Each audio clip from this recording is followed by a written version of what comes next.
This isn't our fight. You're wrong, Kayla. This is our fight.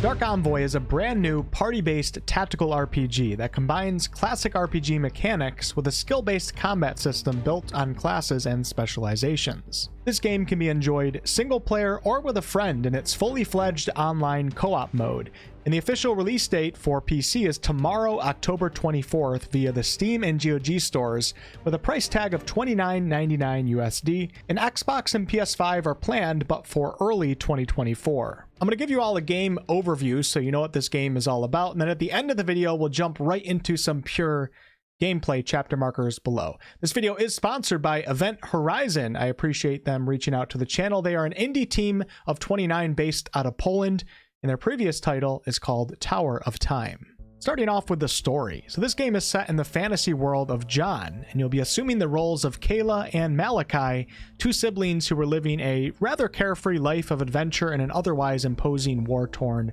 world. The omnipresent conflict between the League and the Empire, which is basically magic versus technology, is now starting to affect their lives and force them to act. These two siblings will set out on a mission to pursue the truth behind this conflict, and their decisions, or rather your decisions, will impact the world, the path you take, and the final outcome of your journey. As you can see right here at the end of this particular mission, I'm presented with the choice of salvaging this very powerful ancient archive generator, or you can destroy it, as this knowledge and power in the wrong hands could be devastating. Kayla and Malachi are the main characters of this game, but as you play, you will expand your list of companions, and you can see the full roster right here. You can choose 2 companions that you want to bring along with you, giving you a party size of 4. During character creation, you do get the opportunity to customize the appearance of these siblings. Face, skin color, hair, eyebrows, some facial hair options, eye color, makeup, scars, and war paint. And you get to choose between 4 base classes: Warrior, Ranger, Engineer, and Adept. And as you progress, you'll gain access to a primary specialization choice at level 7. The Warrior can specialize as a Guardian, Assassin, or Blade Master. The Ranger as a Gunslinger, Bounty Hunter, and Sharpshooter. The Engineer class offers Technomancer, Inquisitor, and Constructor, and the Adept-based class can specialize as an Elementalist, Combat Medic, or Summoner. Further on in the game, when you reach level 14, you also get to choose a secondary specialization. Now, your base class choice and your specializations may steer you towards certain roles in your party, but as far as equipment goes, you can basically experiment and go crazy here, such as playing a caster or an adept that uses a shield and wears heavy armor. Your class choice and your specializations cannot be changed, but you can actually respec your attribute points and also your class skill points at any time outside of combat. As you can see right here on one of my save points, my characters are level 6. If I go into the Attributes tab, I can move my attribute points around, changing my might, speed, endurance, power, or mastery levels, and I can also move my skill points around, changing out my passive and active skills. This character right here is a warrior, and we have the warrior tree on the left where you can invest into several different active and passive skills, and on the right side of the screen you can see that this warrior specialized into the guardian subclass, I guess you could say, where there's even more active and passive skills.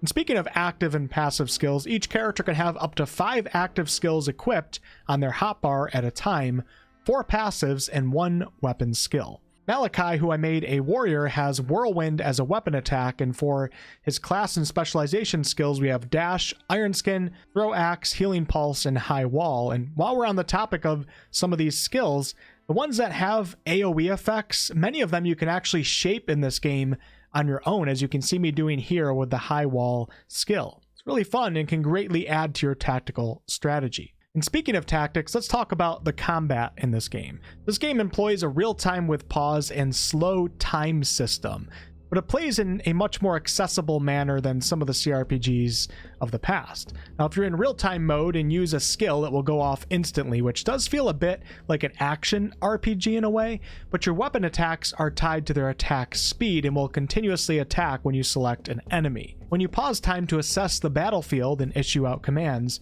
pressing tab will switch you between slow motion mode, which is 12% speed, or you can go into full time stop. It's actually really fun switching between the 3 modes here, and it keeps combat quite engaging. This game does offer 5 different difficulty settings to choose from, but even when I was playing on normal, I still felt like tactical strategy was necessary, such as party positioning, party members filling their roles, choke points, using the environment, focus fire, and things of that nature. There's also 3 different stances that you can switch between for each party member, and this is similar to party member behavior. Stand ground gives you the most control, as it will make your characters only attack those in close range with your regular weapon attacks. Aggressive stance will have your party members pursue enemies regardless of range with their weapon attacks. And then there's also an autonomous stance that you can assign if you want some of your characters to completely act on their own unless you want to step in and change something, which does include them using their skills. It's a fairly straightforward behavior system, but it's actually quite nice as it's not overwhelming as many real-time with pause party-based games can oftentimes be. During your missions, you will be picking up loot, which includes equipment and crafting supplies. And there's actually no limit to the number of equipment pieces that you can carry in your shared inventory, but each character does have their own encumbrance rating based on their equipped items. There are 5 levels of rarities to the loot that you'll be finding: normal, magic, rare, legendary, and unique, so keep an eye out for those shiny items. As for crafting, which can be done in cities or on your ship by simply clicking on the crafting tab in your menu interface, metals that you find or buy will be used to determine an item's tier, and soul cores can be used to determine its rarity. Now, the rarity part of the crafting system comes with an RNG aspect to it, where your weapon will receive several possible random statistics. There's also an enchanting system, and if you have recipes and enough soul cores, you can place enchantments on weapons and gear that have an enchantment slot available, such as enchanting this elven mask with magic resistance. And this brings us to the research tab, where you'll be investing research points into crafting, enchantment, or tactical. And research points can be found in dungeons or purchased from merchants. Investing points into the crafting row, for example, can do things such as unlock more crafting recipes and unlock higher rarities. Research points spent into enchantment can unlock enchantment recipes, give you a lower soul core cost to enchanting, allow you to add an enchanted slot to certain item rarities, etc. And the tactical research row will give you all sorts of combat bonuses to your party, such as allowing you to stealth. Companions that you revive will be given 25% hit points, permanent bonuses to movement speed, and so on. Alright, let's jump into some gameplay so you can see this game in action. So the general flow of this game, at least from what I've gathered from Act 1, there's 4 acts in this game, is that there's a central hub area, and in this case it's called the City of Bones, which is the hometown for the 2 main characters here, where their parents are, where the merchants are, where you pick up quests, where you can buy crafting supplies and things of that nature. Basically, you pick up a quest and then you head over to your ship right here. Then we're going to leave the area. This is going to bring us to the world map. As you can see, there's 3 different locations that I can travel to on my ship right now. These 2 locations with the skull are actually random dungeons. So every time you pick up a new main quest, you get the opportunity to do 2 random dungeons if you want before you do the main quest. So if I wanted to gather more XP, find some more loot, etc., I could click on one of these dungeons and then do that, and then go ahead and proceed with the main quest. Now, the main quest that I'm currently on, I have to gather supplies from the city's mines, which are currently a very dangerous place to visit, and we're going to go ahead and focus on that.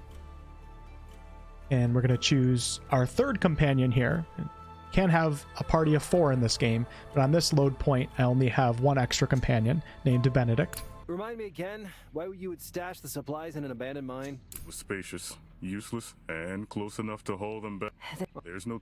So each mission usually starts off with some dialogue between the companions, but I'm going to skip it for this particular video.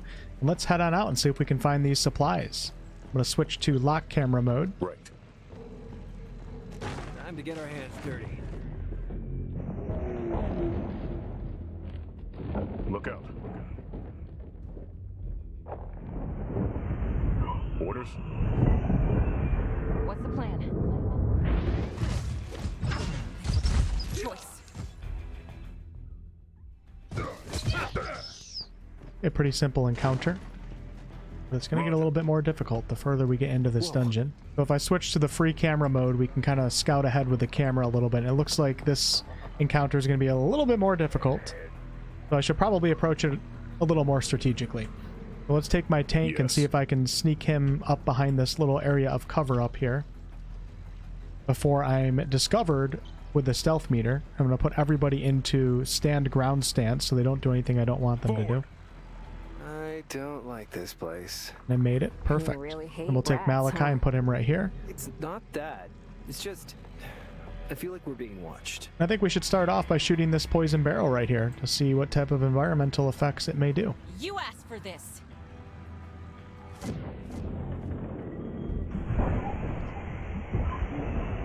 Perfect. I'm actually going to shoot that one too while I got the opportunity. Alright, so let's pause and assess the battlefield here. Looks like we have a few rat dens that I'm going to have to take care of. So I'm going to take my warrior, Malachi, my damage focus warrior, put everybody into the aggressive stance, and have him go after the rat dens.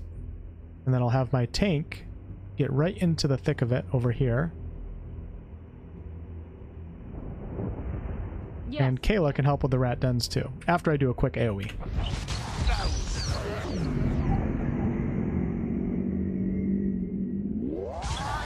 Who are you? And actually, let me go ahead and do the high wall, and let's see if I can block off these rats just for the time being to help me clear the rest of the field first. Okay, perfect. All right, we'll do it the hard way. What do you propose? Knowledge is the key to victory. Yes.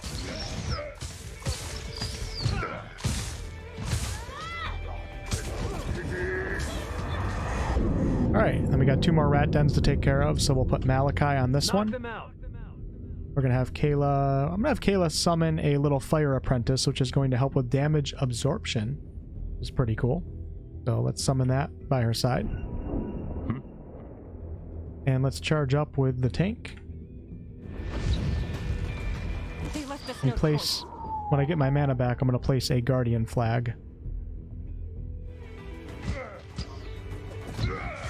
We can do this entire encounter in slow time mode if we want to. It just would take forever, but it's still really cool. I like the option to be able to switch from slow time to complete pause to real time. It's not only fun, but it can also help with your strategy and your battlefield flow when things start to get a little crazy.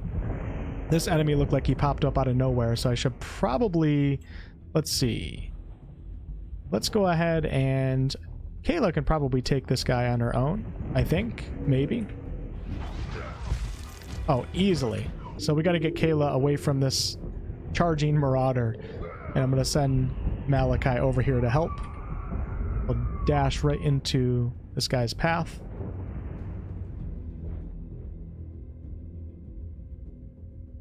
And let's send our tank over here. What's the plan?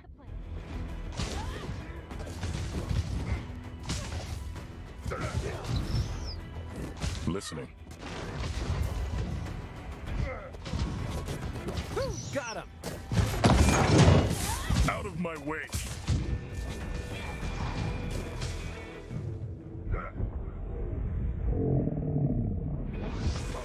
There's a little area of effect here that's telling me that this warrior is probably about to do a whirlwind. So if I was worried about the damage, I would simply, try to get all my characters out of that red before that attack occurs. But I think I'm okay to just stay in it and we'll just pommel this character. I also have a ton of defensive abilities here, like Mana Shell and Iron Skin, but we seem to be doing pretty good in this encounter. Who the hell were they? I have no idea. They barely acted like humans. Sure. Let's get going. And then after a combat encounter is complete, you're going to want to scout around for mining deposits for crafting, and also for any chests that might be in the area that will contain gold and also useful items. Like this chest has a Marauder plate helm and also iron. I'm going to put that Marauder plate on my tank character. Help out with armor a little bit. And that is the general gist of this game from what I've experienced so far. We'll stop over here at the healing fountain As you can see, each character has a green health bar, a blue mana bar, and then also a gray magic armor bar.